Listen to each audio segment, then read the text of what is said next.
Guys, welcome back to my channel journey with Pathos. അപ്പോൾ ഞാൻ ഇന്ന് വന്നേക്കുന്നത് നിങ്ങൾക്കൊക്കെ അറിയാവുന്ന ഒരു മേഖലയെ പറ്റിയിട്ട് സംസാരിക്കാനാണ്, ഫിറ്റ്നസ്സിനെ പറ്റിയിട്ട് സംസാരിക്കാനാണ്. അപ്പം ഫിറ്റ്നസ് എന്ന് പറയുമ്പോൾ നമ്മുടെ മനസ്സിലേക്ക് പെട്ടെന്ന് ഓടി വരുന്നത് എന്താണ്?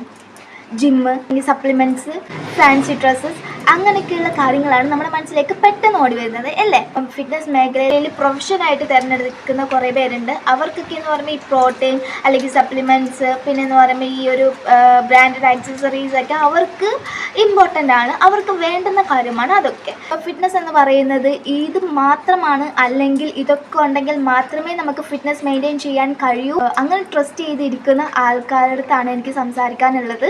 ആക്ച്വലി ഫിറ്റ്നസ് എന്ന് പറയുന്നത്, fitness is not a luxury, okay, it's a necessary. അപ്പം എല്ലാവർക്കും ആവശ്യമായിട്ടുള്ള ഒരു കാര്യമാണ് ഫിറ്റ്നസ് എന്ന് പറയുന്നത്. ഒരു ബേസിക് നീഡാണ് ഈ ഒരു ഫിറ്റ്നസ് എന്ന് പറയുന്നത്. ജിമ്മിൽ പോവാണ്ട് തന്നെ നമുക്ക് വീട്ടിൽ തന്നെ വർക്കൗട്ട് ചെയ്യാനുള്ള, അല്ലെങ്കിൽ ഫിറ്റ്നസ് മെയിൻറ്റെയിൻ ചെയ്യാനായിട്ടുള്ള നമ്മുടെ ചുറ്റിനും കാര്യങ്ങളുണ്ട്. ജിമ്മിൽ പോയാൽ മാത്രമേ നമുക്ക് ഫിറ്റ്നസ് മെയിൻറ്റെയിൻ ചെയ്യാൻ പറ്റൂ, നമുക്ക് സപ്ലിമെൻറ്റ്സ് എടുത്തിട്ട് മാത്രമേ നമ്മുടെ ഫിറ്റ്നസ് മെയിൻറ്റെയിൻ ചെയ്യാൻ പറ്റൂ, അങ്ങനെയൊന്നും ഇല്ല. അപ്പോൾ ആക്ച്വലി നമ്മൾ ഫിറ്റ്നസ് എന്തിനു വേണ്ടിയിട്ടാണ് ചെയ്യുന്നത്?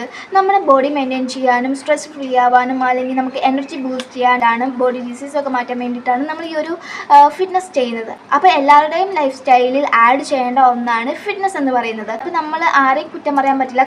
എല്ലാവരും ജിമ്മിൽ പോകുന്നതും, പിന്നെ നമ്മൾ പൈസ ചിലവാക്കുന്നതും, നമ്മുടെ പ്രോട്ടീൻ എടുക്കുന്നതും, അല്ലെന്നുണ്ടെങ്കിൽ സപ്ലിമെൻറ്റ്സ് എടുക്കുന്നതും, ഡ്രസ് സ്റ്റൈലായാലും നമ്മൾ സോഷ്യൽ മീഡിയയിൽ കാണുന്നതാണ്. അപ്പോൾ ആരെയും കുറ്റം പറയാൻ പറ്റില്ല. അത് കാണുമ്പോൾ നമ്മളും അത്